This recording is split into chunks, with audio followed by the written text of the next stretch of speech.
Hello दोस्तों।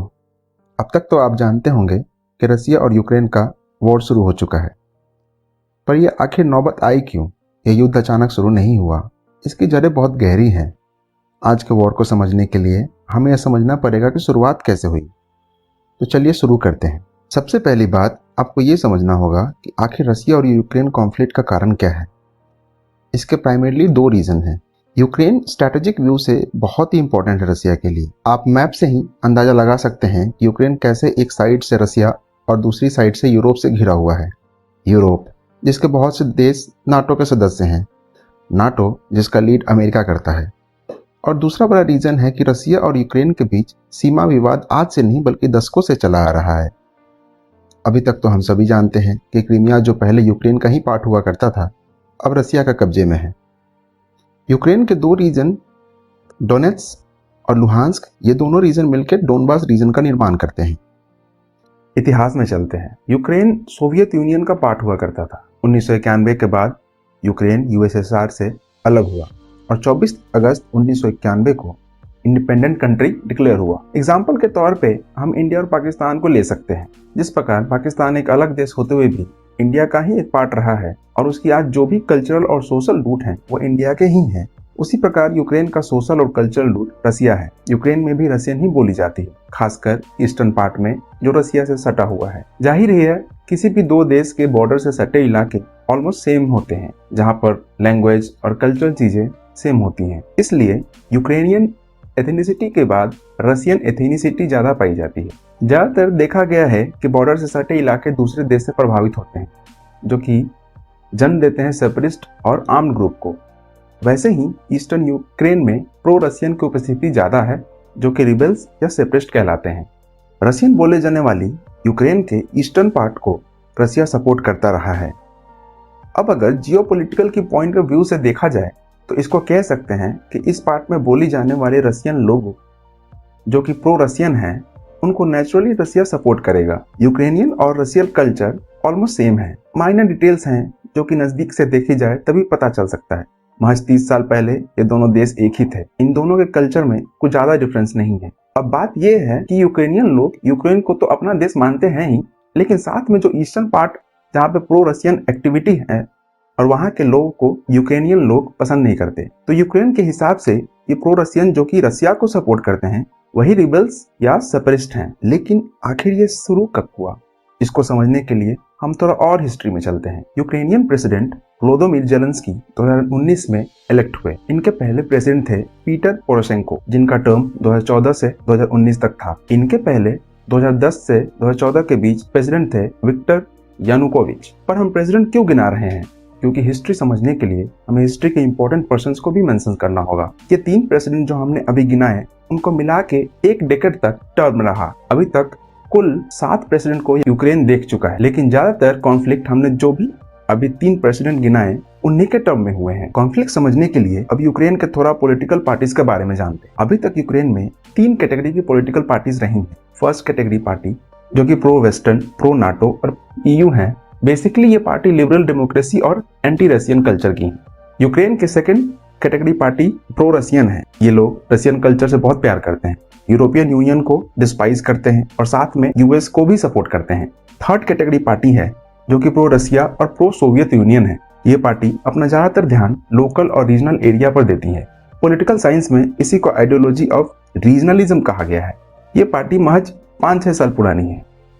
फिलहाल जो प्रेसिडेंट हैं व्लोदिमीर ज़ेलेंस्की, वो फर्स्ट कैटेगरी की पार्टी से आते हैं जिसका नाम सर्वेंट ऑफ पीपल पार्टी है। ये party pro western, pro NATO, pro EU है। बेसिकली लिबरल डेमोक्रेसी और एंटी रसियन कल्चर है। इसके पहले वाले प्रेसिडेंट पीटर पोरोशेंको भी सेम कैटेगरी पार्टी से आते थे। इनकी पार्टी का नाम यूरोपियन सॉलिडेरिटी पार्टी है। 2010 से 2014 टर्म के प्रेसिडेंट विक्टर यानुकोविच, उनकी party communist party of Soviet union थी 1980 में। फिर यूएसएसआर के गिरने के बाद इन्होंने पार्टी ऑफ रीजन्स ज्वाइन कर लिया। 2014 में इन्होंने फिर से पार्टी चेंज की और opposition platform for life party में मर्ज हो गए। ऑपोजिशन प्लेटफॉर्म पार्टी एक प्रो रसियन और प्रो सोवियत कल्चर है। कहानी इनकी ही प्रेसिडेंसी से शुरुआत होती है। इन्होंने अपनी प्रेसिडेंसी 2010 में संभाली। प्रेसिडेंट बनने के कुछ महीनों बाद विक्टर यानुकोविच ने कुछ बहुत बड़ी गलतियां की। अप्रैल मंथ में इनकी सरकार ने रसियन सरकार के साथ एक एग्रीमेंट साइन किया जिसमें लिखा था कि यूक्रेन को 30% नेचुरल गैस की कटौती की जाएगी और रशियन नेवल बेस का लीज बढ़ा के 25 साल किया जाएगा। उस टाइम के रशियन प्रेसिडेंट दिमित्री मेदवेदेव थे और व्लादिमीर पुतिन प्राइम मिनिस्टर थे। यूक्रेनियन पब्लिक ने इस एग्रीमेंट का पुरजोर विरोध किया। इस एग्रीमेंट का सपोर्ट में अमेरिका भी नहीं था। अमेरिका के हमेशा से ही इंटरेस्ट यूक्रेन में थे। यूक्रेन के रशिया से अलग होने के तुरंत बाद ही अमेरिका ने यूक्रेन को रिकॉग्नाइज्ड और सपोर्ट किया। फिर 1994 में अमेरिका ने यूक्रेन और रशिया के बीच हुए समझौते में मदद की। ये डील सोवियत न्यूक्लियर सिस्टम को खत्म करने को लेकर था। उसके पहले 1986 में चेरनोबिल मेल्टडाउन को कंट्रोल करने में भी अमेरिका ने ही हेल्प की थी। उस वक्त काफी सारे देशों ने डोनेट किया था। फिर 1994 में यूक्रेन नॉन प्रोलिफरेशन का पार्ट हुआ। 1994 में ही नाटो और यूक्रेन के पार्टनरशिप में डेवलपमेंट होना शुरू हुआ। इन्हीं सब इंसिडेंट की वजह से साफ पता चलता है कि अमेरिका का इंटरेस्ट हमेशा से ही यूक्रेन में था और यूक्रेन का भी झुकाव अमेरिका की तरफ बढ़ने लगा था। यूक्रेन का अमेरिका की तरफ बढ़ती नजदीकी और यूरोपियन यूनियन का इंटरफेरेंस करना रशिया को भी कभी रास नहीं आया। 2010 में जब रशिया और यूक्रेन की डील हुई और ये डील यूक्रेन के लोगों को पसंद नहीं आई। एक और चीज प्रेसिडेंट याकुनोविच ने की जिसकी वजह से उनकी इमेज यूक्रेन के लोगों में नेगेटिव होने लगी। उन्होंने क्या किया? उन्होंने यूक्रेन के कॉन्स्टिट्यूशन के आर्टिकल 111 को चेंज कर दिया, जो कि प्रेसिडेंट के रिमूवल की बात कहता है। लोगों ने इसका विरोध करना शुरू किया क्योंकि ये सेम चीज रशियन फेडरेशन में तो हो ही चुकी थी और उन्होंने सोचा कि प्रेसिडेंट रशिया की तरह यहाँ भी करना चाहता है। और हाल ही में रशियन प्रेसिडेंट व्लादिमीर पुतिन ने यही किया और अपने प्रेसिडेंसी की टर्म बढ़ा दी है। साल 2011 और 2012 में विक्टर यानुकोविच पर बहुत सारे करप्शन के चार्ज लगे। उनकी पॉपुलैरिटी गिरने लगी। डैमेज कंट्रोल के तौर पे उन्होंने European Union Association Agreement EUAA sign की। उन्होंने इस डील को खूब प्रमोट किया और इस डील ने उनकी इमेज फिर से बनने में मदद की। लेकिन उसी साल के नवंबर में उन्होंने ये डील वापस भी ले ली, जिसकी वजह से यूक्रेन में सिविल वॉर की नौबत आ गई। जगह जगह हिंसक झड़प होने लगे और ये मूवमेंट एक प्रेसिडेंट हटाओ मूवमेंट में बदल गया, जो कि यूरोमेडन मूवमेंट के नाम से जाना जाता है। इतने बड़े स्केल पे इस मूवमेंट का होना साफ दर्शा रहा था कि यूक्रेन के लोग यूरोपियन यूनियन के साथ होने के लिए डेस्परेट हैं। घबराहट में यूक्रेन के संसद में एंटी प्रोटेस्ट लॉ पास हुआ। इस लॉ के पास होने के बाद यूक्रेन के लोग और नाराज हो गए और यूरोमेडन मूवमेंट एक हिंसक राइट में बदल गया। लोगों ने गवर्नमेंट बिल्डिंग्स को ऑक्यूपाई कर लिया और ये एक राइट कारण बना agreement of settlement of political crisis deal sign करने में। इस डील के साइन होने के कुछ दिन बाद फरवरी 2014 में प्रेसिडेंट यानुकोविच रशिया फरार हो गए। बाद में यूक्रेनियन पार्लियामेंट ने उन्हें एज ए प्रेसिडेंट रिमूव कर दिया। फिर यूक्रेन को एक टेम्पोररी गवर्नमेंट मिला। अब आते हैं दूसरे प्रेसिडेंसी टर्म में, जो कि 2014 से 2019 तक था। इस टर्म में प्रेसिडेंट चुने गए यूरोपियन सॉलिडेरिटी पार्टी का पेट्रो पोरोशेंको। ये क्राइसिस के दौरान ऑपोजिशन लीडर थे और साथ में यूक्रेन के एक बिलियनर भी थे। 2013 से 2014 के बीच जब यूक्रेनियन कैपिटल में पॉलिटिकल ड्रामा चल रहा था, उसी दौरान क्रीमिया और रशिया के प्रो इलाकों में, जहां पे रशियन ज्यादा बोली जाती है, वहां प्रोटेस्ट हो रहे थे। रशिया का कुछ और ही प्लान चल रहा था और उसी प्लान के मुताबिक रशिया ने 2014 में क्रीमिया पे कब्जा कर लिया। रशियन ट्रूप्स ने क्रीमिया के पार्लियामेंट को इन्वेट कर वहां पे अपनी गवर्नमेंट बना दी और फिर रशिया ने एक रेफरेंडम भी चलाया, जिसको क्रीमिया रेफरेंडम के नाम से भी जाना जाता है। जैसा कि हम पहले से जानते हैं कि क्रीमिया और ईस्टर्न यूक्रेन में रशियन ज्यादा बोली जाती है और इस रेफरेंडम में 90% लोगों ने रशियन फेडरेशन को ही वोट दिया और 16 मार्च 2014 को आखिरकार क्रीमिया रशिया का पार्ट हो गया। जाहिर है कि यूक्रेन ने इसको कंडेम किया और यूएस ने इसका साथ भी दिया, लेकिन रेफरेंडम को आड़ लेते हुए रशिया ने अपनी हरकत को सही ठहराया है। अकेले 2014 में यूक्रेन में 3 बड़े चीजें हुई। पहला, यूरोपियन मेरिडियन मूवमेंट खत्म हुआ। दूसरा, कि नए प्रेसिडेंट चुने गए और तीसरा, रशिया ने क्रीमिया पे कब्जा कर लिया। उस वक्त रशियन प्रेसिडेंट व्लादिमीर पुतिन ने एक बयान दिया था। उन्होंने कहा था कि रशिया हर तरीके से क्रीमिया और यूक्रेन के ईस्टर्न पार्ट, जहां प्रो रशियन लोग हैं, वहां के लोगों के राइट्स को प्रोटेक्ट करेगा। प्रेसिडेंट पुतिन के इस बयान के बाद साउथ ईस्टर्न पार्ट और क्रीमिया के लोग रशिया की तरफ और अट्रैक्ट हो गए। उन्हें लगा कि चलो कोई तो उनके बारे में सोच रहा है। प्रेसिडेंट पुतिन के इस बयान ने बहुत ज्यादा प्रभाव डाला और यूक्रेन के ईस्टर्न पार्ट में एथनिक डिवीजन भी हो गया और ये रीजन थे डोनेस्क और लुहांस्क, जो कि आजकल काफी चर्चे में है।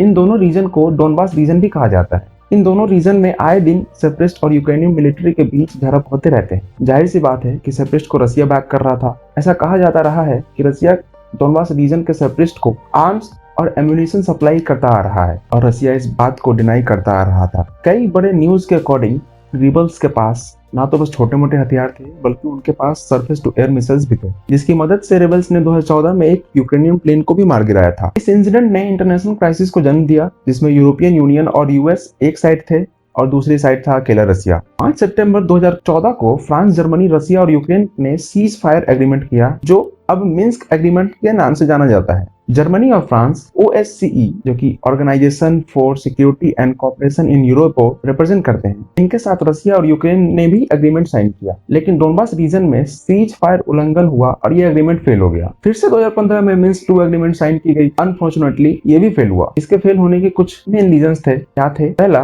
कि यूक्रेन चाहता था कि रसिया अपनी तरफ से रेबल्स को सपोर्ट करना बंद करे और साथ में वहां के सारे वेपन सिस्टम हटा ले। दूसरा कि ये सीज फायर हो, और तीसरी चीज कि डोनबास रीजन में यूक्रेनियन गवर्नमेंट का फुल कंट्रोल हो। रसिया की भी अपनी बात थी, वो चाहता था कि डोनबास रीजन पे उसका अधिकार हो, क्योंकि रशियन मानते हैं कि ईस्टर्न यूक्रेन में प्रो रशियन है और वहां पे लोग चाहते हैं कि रसिया का पार्ट होना। यूक्रेन ऐसा होने देने के मूड में नहीं था, क्योंकि पहले ही वो क्रीमिया को खो चुका था और अब डोनबास रीजन खोने पे यूक्रेन को बहुत ही ज्यादा नुकसान का झेलना पड़ता, क्योंकि डोनबास रीजन एक इंडस्ट्रियल होने की वजह से यूक्रेन की इकोनॉमी में काफी कंट्रीब्यूशन करता आ रहा है। लेकिन अब डोनबास के बहुत बड़ा पार्ट प्रो रशियन रेबल्स के हाथ में था। वहीं डोनबास रीजन रसिया के लिए अलग इंपॉर्टेंस रखता है। रसिया जानता है कि अगर यूक्रेन में सब कुछ ठीक ठाक रहा तो यूक्रेन EU ज्वाइन करने में वक्त नहीं गवाएगा।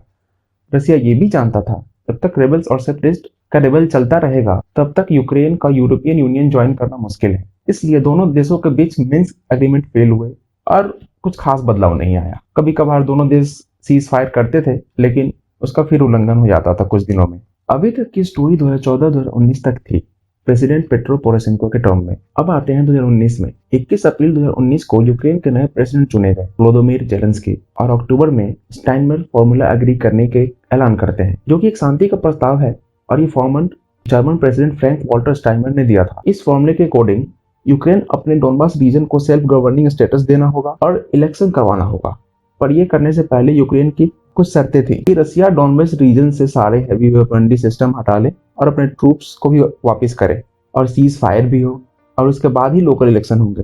रसिया इस बात को नहीं माना।